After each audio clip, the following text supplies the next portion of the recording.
You're listening to the Montana Ministry Network podcast featuring Andrew McCourt, guest speaker at the 2026 Connection Conference. Let's get started.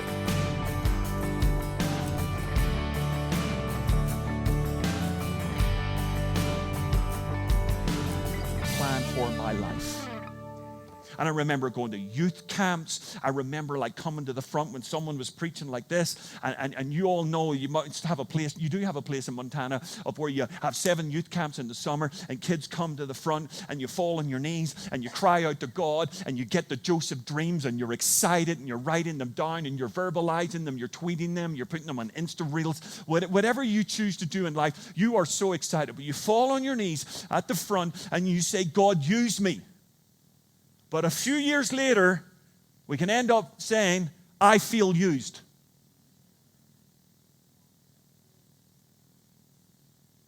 And it's very quick and it's very easy in life to go from living a dream and having a dream to living a nightmare. And that's what he experienced in his life. He had the dream and it was so real in his life and he was so excited about it and he got the domain name, whatever it was, he got it all, but very quickly, not everyone was celebrating with him. And here's the truth in life, that when you get a dream, some people will try to crush it and they will try to kill it. And I want to say this to everyone in this room, especially with a younger generation. Yes, they maybe need a little bit more wisdom and maybe they need a little bit more time. But if you ever hear a young person in your church tell you about a dream, will you try and nurture it? Will you try and guide them? But please do not crush them. Do not crush them. It's our privilege to raise the next generation in church. And it's our privilege, no matter what has happened to us in life, to love on the next generation and to raise up the next generation. And you know the story. I'm not going to go into much depth about it, but you know the story. The brothers were in the field and the father, what did he do? He did something really stupid. He said to the youngest brother, go out into the field and check on your brothers. I mean, that's inviting a beating right there, yes? Parents, I'm going to say this to you. It's okay to have a favorite, but you just can't say who. No, it's not okay because it brought so much dysfunction into the family. There was a favorite before, remember, with Rebecca and Jacob. This was like generational dysfunction. Does that sound like your family? Let's just be real. I'm going to say all of you here, if you're working in Christian ministry, be careful in how you judge the family of God until your family is perfect. Are the Waltons here? Some of you don't even know what I'm talking about. You know, millennials are Googling. Okay. I mean, we're not the Waltons. We're more like the Simpsons. Is that true of your family too? I mean, they were having dreams. It was a generational, divine dynasty that was going on in here. It was Abraham, it was Isaac, it was Jacob. It was a disaster. They were all sleeping around and handing handmaidens to them, and they were fighting over mandrakes so that they could sleep with different people. Have you ever done that in your life? Well, then be encouraged. I mean, these are the patriarchs that we're looking to. And Joseph walks out into the field. And you know the story. They saw him at a distance. Why did they know? How did they know it was Joseph? Because he had the jacket. It's a story of a closet. If you look at Joseph's closet, it's just his whole life. He comes with that coat on. And they said, you know what? Let's murder him. And somehow, by the grace of God, their thoughts and their plans were demoted from murder to human trafficking by the time that he arrived. And they took that jacket. They despised it, that Armani jacket of many colors. And they got it and they ripped it and they tore it and they just put it in the ground. And I want to say something to you tonight. Do you know what? People can take your stuff. People can take your job. People can take your position. People can take your title in life, but they can never take the favor of God from you. They can never, ever take the favor of God from your life. They can't do it. They can't do it. So he's left in his boxer shorts, which is easier at 17 than 37. He's left in his boxer shorts. And I believe at that moment they called him scum. They called him dog. Called him dead. And I think under his breath he said, I am Joseph. I am the son of Jacob. I am the grandson grandson of Isaac, the great-grandson of Abraham. He needed to remember who he was. Is there anyone today you need to go? I am chosen. I am called by God. He chose me when I was in my mother's womb. Before I was in my mother's womb. In eternity, he planned good works for me to do. Does anyone need to remind themselves of that? Your circumstances don't say that, but God still speaks that over your life. So he's put into Egypt. You know the story so well. He goes into a meat market. He's standing there. And all he is at that moment in time, and talk about pronouns, all he is an it. He isn't going from a he. He's not a he. He's not a him. He's an it. He's just a tool.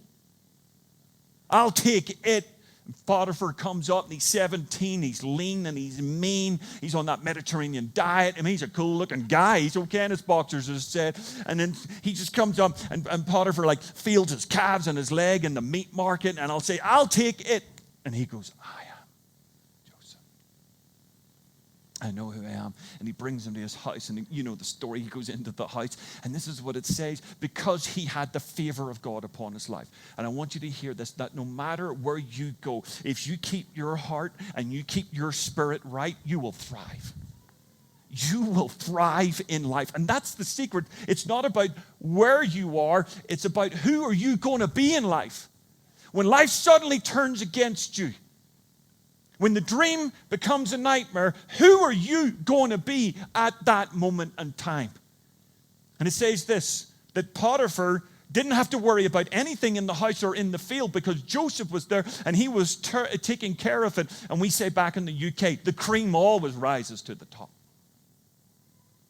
with the favor of God upon his life. And because he was doing so well, Potiphar, you know what? He got premium class on Southwest Airlines, and he started flying around a little bit more, and he was going, up to Cairo a little bit more. The business was increasing, and he didn't need to worry about the home base. Why? Because Joseph was there, and he was taking care of it, and Potiphar was away, and Joseph is around the house, and you know the story. One day, the young guy, let's say he's 18 now, he's even getting working out even more. He's around the farm, he's working, and all of that. One day he's got the vacuum and he's just like this here. It's just like this here.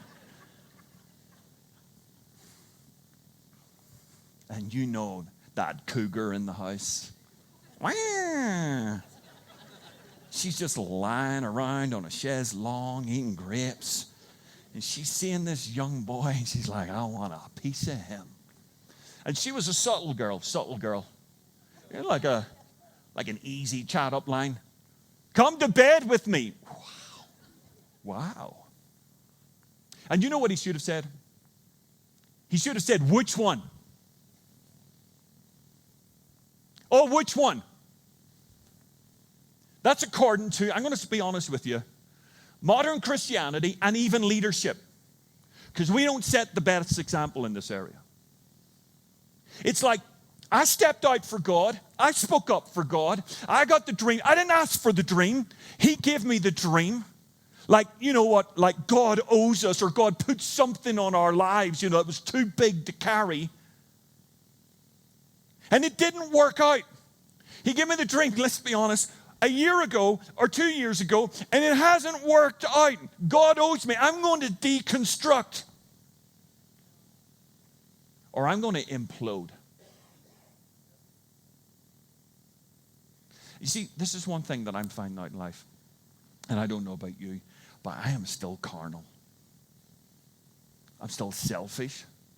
I'm kind of sad sometimes. I mean, yeah, it's a nice thing you wrote about me in the thing. Don't believe half of it. Speak to Isabel, and she will educate you. This is what I'm finding out in life, that I'm more interested in the helpfulness of God than the holiness of God. I want him to do stuff for me, not stuff in me. Because that really hurts. And it's so much easier to change my circumstances than to change me. Jim Elliot's wife, you all know her. She said this here. It's not about me in a different set of circumstances. It's about Christ in me. That's what changes everything. And Joseph at that moment in time should have been all disappointed. Should have been able to take a mental health day off at this moment in time and just indulge himself with that woman because he's mad at God, he's disappointed at God, and when that happens in life, we just take the whole ship down. But what does he do? Come to bed with me. He goes, I am Joseph. I am the son of Jacob. I know who I am. At that moment in time, he should have thought, do you know what? Dad doesn't have me on a cell phone.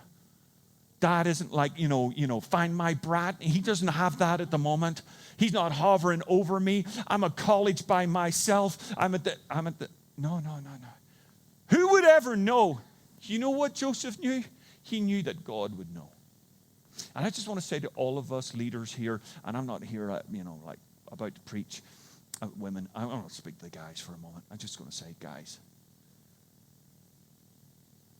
you need to be true to God. And you need to be true to your vows. And life's going to throw you some curveballs. And how many of us know, whether guys or girls, life ain't always a honeymoon. And there's going to have to be moments in our lives where we show character. And we live for Christ. And we love our spouse. No matter how we feel about our marriage, that moment in time. And this is what I know as well. I fear that woman. No, I do. Have you ever seen how the French tackle in soccer? No, it's not like that. That's not the fear. I fear hurting her. That's what I fear. That I would ever hurt her. And do you know why? Oh, she's my wife. No. She's God's daughter, and for eternity she will be God's daughter. We've been entrusted to each other to look after each other on this side of eternity. Yes? We'll talk more about this tomorrow. So he turns around and he goes, no way, girl, I'm getting away from the cougar. But it says every day she went after, every day. And look at me, every day is the temptation. The great David Duplessis, they called him Mr. Pentecost. He was asked, know your Pentecostal history, incredible guy. He was asked at 80 years old, by a young man, sir, so what age will it be when I get to? Because that I won't feel these feelings of temptation and sexual temptation. And David Duplessis said, son, when I get that old, I'll tell you. He's 80 years old. He's just being wise. I just want to say,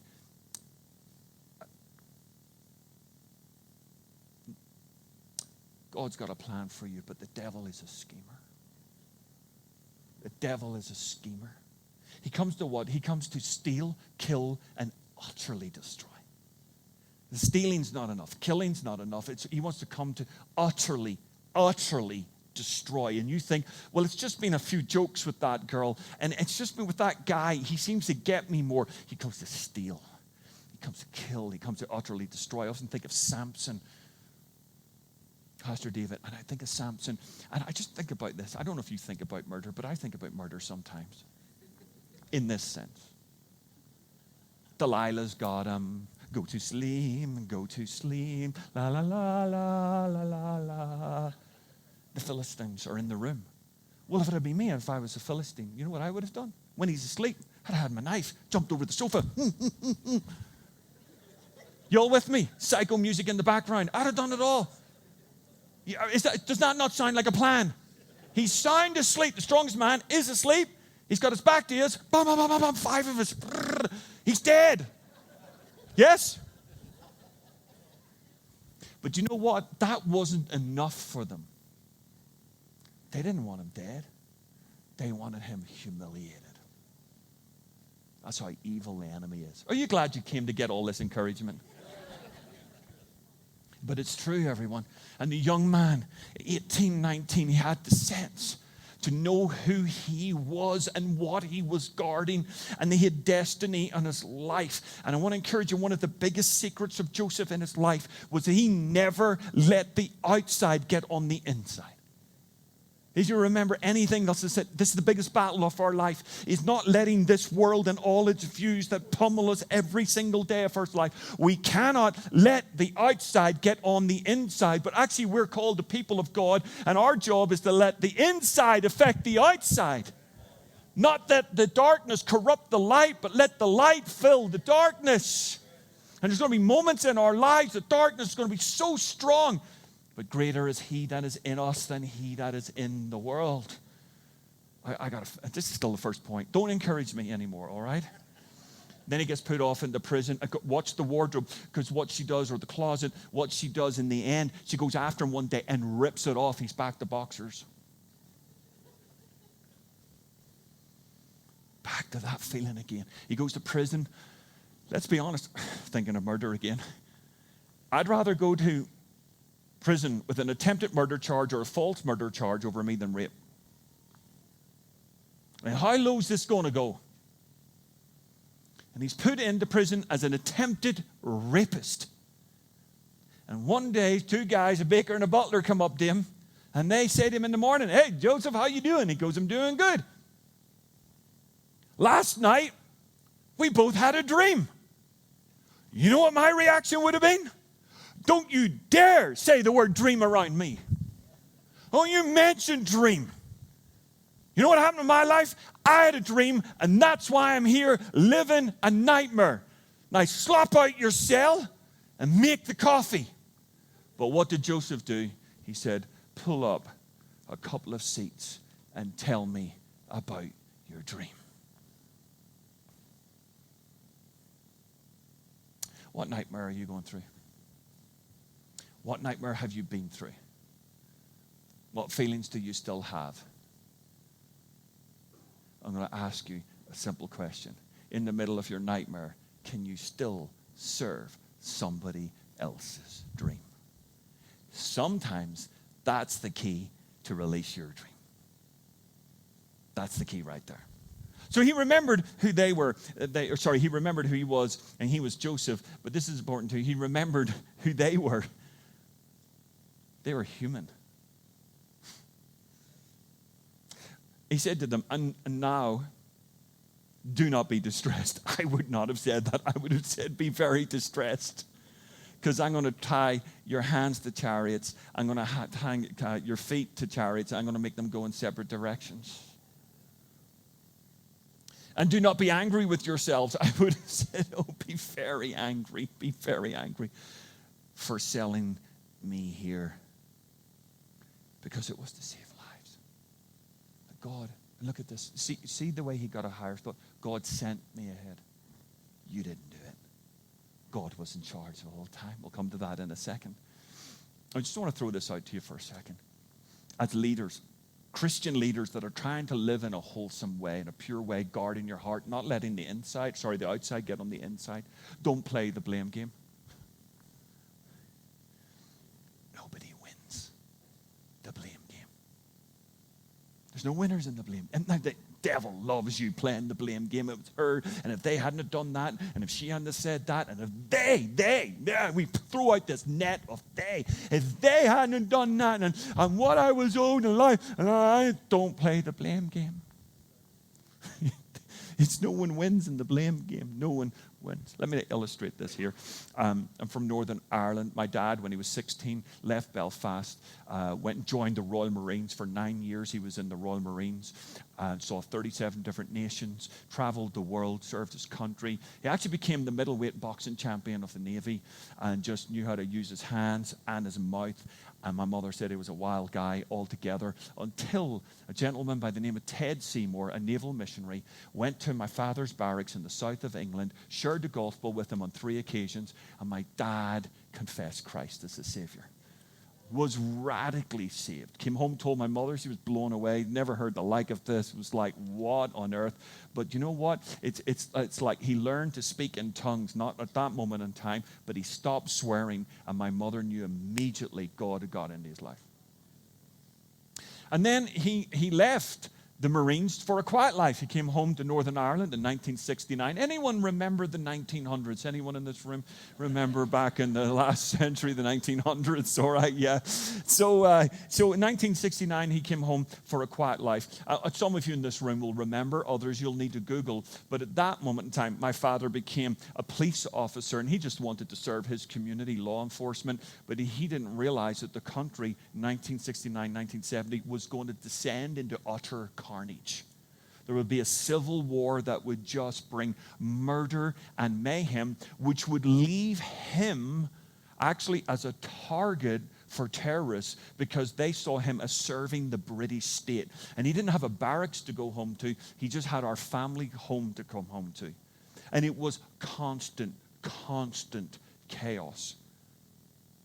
31st of December, 1st of January, 1976 to 1977, my dad was in the house and a knock came to our front door. That was always a bad thing at nighttime, always a bad thing to get a knock at the front door, because terrorists would come and literally shoot police officers in their own home.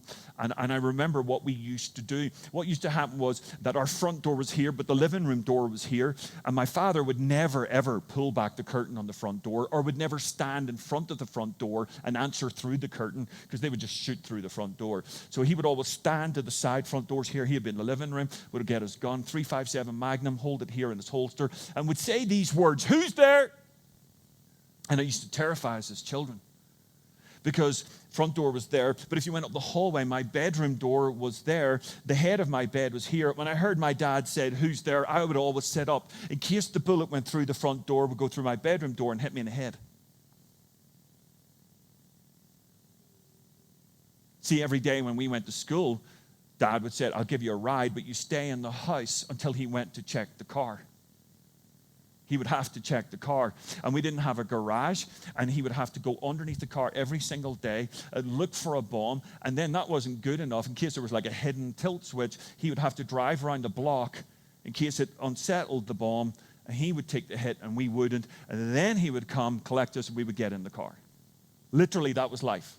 That was life. So that night, knocks at the front door. He hears the neighbor's voice. He opens the front door.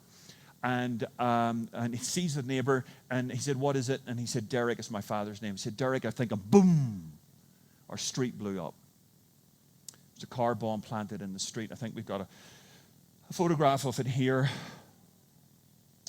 And windows were smashed. Tiles were taken off our roof. It's a street I used to ride my bicycle down as a kid. And neighbors were alerting one another. But a young couple down the street picked up their 18-month-old baby boy, Graham, and he was killed by shrapnel. Father was the first police officer on the scene. 6 months later, in May 1977, Father was out on active duty, and he was detected by that point, plain clothes, unmarked police car, sees a camper van in front of him, the old VW camper van, a hippie van. He sees it in front of him, and he doesn't like moving around in it, and he calls through, radios through to base and said, "Hey, here's the license, anything on it, nothing on it." Little decisions that change your life. He just said, "Hey," to his partner, "just keep on it, just keep on it." And then it came through that it was terrorists who had just robbed a bank. As we said, they were fundraising. And this was the getaway vehicle. And my dad called for backup, put the horns on, chased them. The van ended up going into a cul-de-sac. Occupants couldn't, go anywhere. So they got out of the van, started running. My father got out. You got to remember this, plain clothes with a gun in his hand, and he shouts, "Halt or I'll fire." At that point, backup comes, and the backup is two police officers in the front of an armor-plated Land Rover. These things were semi-rocket proof, grills to the ground to stop grenades going underneath. It's like Baghdad, but Belfast. Two police officers in the front. They recognize my dad, but there's two young Gordon Highlander soldiers in the back. They don't recognize my father. He's in plain clothes with a gun in his hand. And from a distance of 13 feet, one of them shoots him with the most powerful rifle in the world at that time, SLR rifle. The bullet hits him in the chest, goes straight through his chest, almost severs his right arm from his body, leaves a hole the size of two fists in his chest. And he survived. We have no idea. We have no idea how he survived. I call my dad every day. He's 82 now.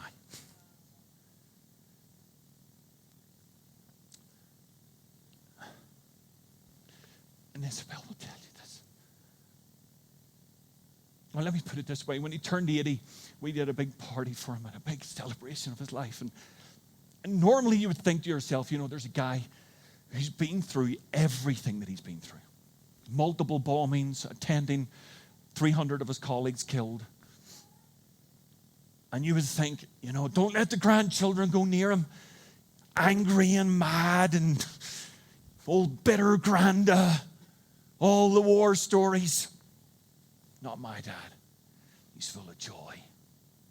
He's full of hope. When he left the police, he became a pastor, planted a church. Always got a joke. If you think dad jokes are bad, granddad jokes are awful.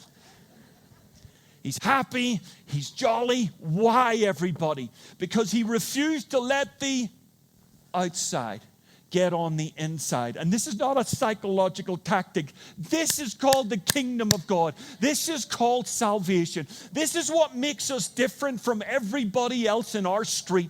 We go through the same stuff as the world, but we go through it with Jesus in our lives. And we learn that we're not going to judge the world around us. Why? Because we realize, everyone, we make a terrible judge. And we need to leave them to another judge for another day. Why? Because there's too much good to do in this world to be corrupted. And this is what my dad used to say to us. He said, son, I had police officers die in my arms. And I had terrorists die in my arms. But I spoke Jesus over both.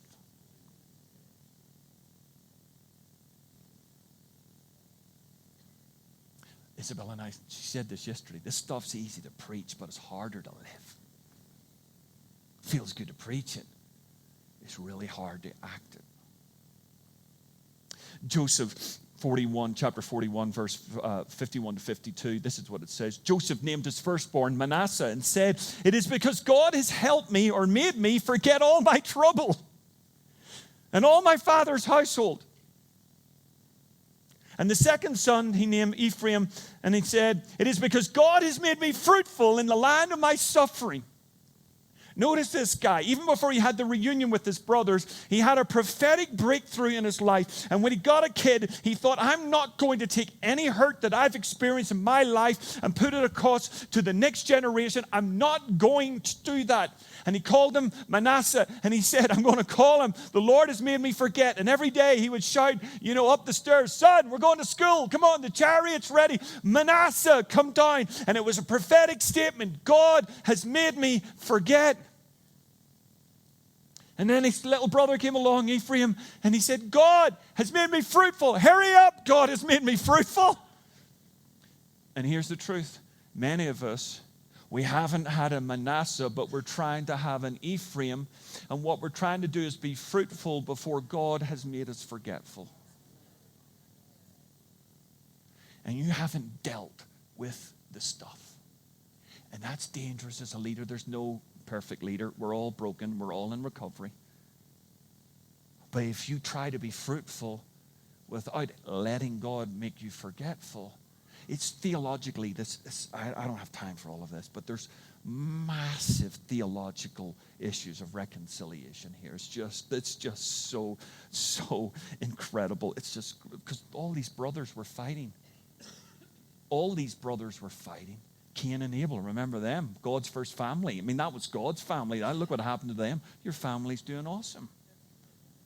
Cain and Abel. You remember Ishmael and Isaac. You remember Jacob and Esau.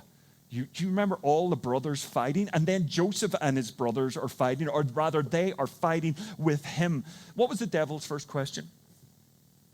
Did God really say? What was man's first question? What was man's first question ever? It was this. Am I my brother's keeper? That was man's first question. Am I my brother's keeper? Do you know if all we had was the book of Genesis, we would have everything that we would need for redemption. For a revelation of redemption. Obviously, we need Christ to come and bring full redemption. But in Joseph, we have a type of Christ because Joseph answered the question that Cain asked. Am I my brother's keeper? You know what Joseph said? Yes, I am. I will be Christ. I will be the forgiver. I will extend grace and I will extend love. He should have murdered everyone, last one of them. Should we have been murdered? Should we have been killed? Are we worthy of hell? What did Christ do? I'm their keeper. It's an incredible story. Anyway, I finished with this. Isn't it wonderful? Maybe a keyboard better player will come up now and play Bohemian Rhapsody or something. Or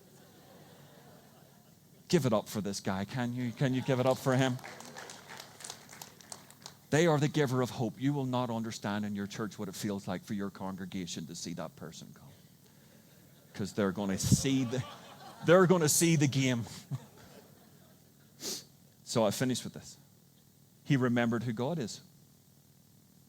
He remembered who he was. He was just Joseph. He remembered who they were. Come on, they're human. People are disappointment. So are you, so am I. Get to know me long enough, I'll disappoint you. Well, I'll let everybody down. Isn't that right? But he remembered who God is. He's sovereign. But God sent me ahead of you to preserve for you a remnant on earth and to save your lives by great deliverance. Wow. He's looking at them and going, boys, don't be worrying. Don't be worrying, because I'm not worrying. And this is not about me saying to you, oh, you sold me, and look, God exonerated me, and I am the prime minister of the most important nation of the world. Look how good I am. And you want to see my chariots? You want to meet my kids? You want to see everything that I've got? You want to see my barns? That wasn't what he said. That's not what it's about. And it wasn't even that he said, God save me. That's not what it's about. And that's how selfish we are sometimes. God, would you save me? God, would you make my church grow? God, would you just show me or show the world that I'm really good and that I'm awesome? Would you just stop it? We're part of something that's way bigger. We're trying to save the world, not our bacon. It's so much bigger. And there was an inkling in the life of Joseph. God's got a big plan, and the dream that he gave me wasn't about me and my job and my legacy. It was about the world. And boys, there's 12 of us, and I don't know if he looked at Judah, but out of us is going to come something that's going to be so big. It won't affect the legacy, it'll affect eternity. The devil wants to get us sometimes and pull us into small mindsets.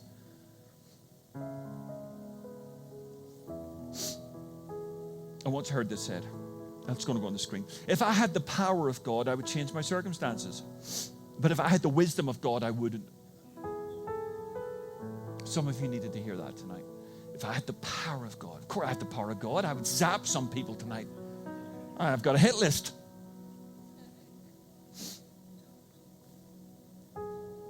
Because you would just go, right now, this hurts so much. God, get me out of this. Just get me. Please, God, get me out of this. And he goes, but how many of us have been around long enough to know God's up to something? But as Gene Edwards used to say, he's not telling. We don't know what it is, but he's up to something. So, my friend, Danny Guglielmucci, in Australia, he's an incredible guy, and his son Chris was a youth pastor in another church, and they were doing their summer camp, and Chris had all his kids there. It was incredible. They're loving God, and great things are happening. And he noticed during afternoon activities that there was a bit of a storm coming in, and he walked out to call the kids. Guys, just come in. Don't like the look of the storm. And he was struck dead by lightning. I mean, just there and then. Boom. A pastor, a Christian camp, protecting Christian kids. Well, most of them are Christian, you know what it's like. And he's killed by lightning. You see, when that type of stuff happens, you're not, doing a report. Well, what should it, and who can we blame, and what can we do? In the insurance business, that's called an act of. Because it's something outside of our control. And it's just like, when I heard the news, I was just on Unbelievable. And I remember when I went to text Danny, have you ever tried to text someone in a moment like that and you write the text and rewrite it 50 times? Because anything you say just seems trite. And you can't find a verse. You just don't know what to say.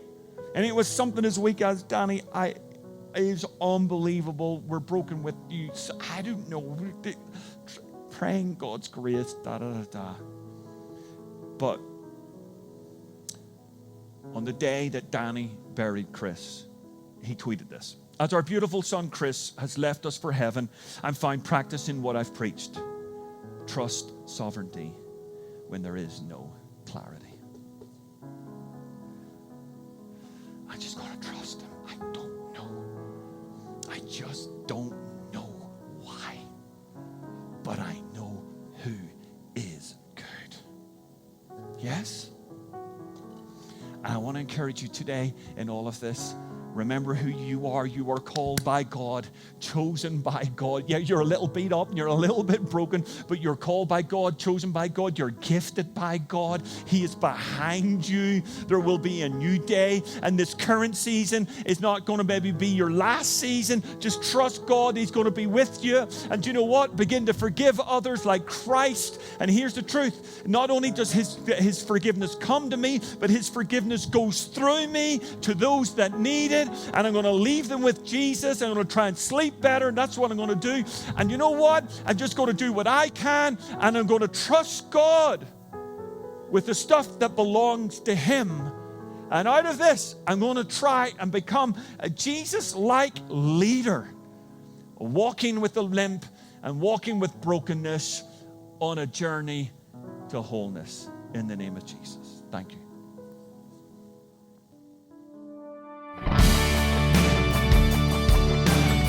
Thank you for listening to the Montana Ministry Network podcast.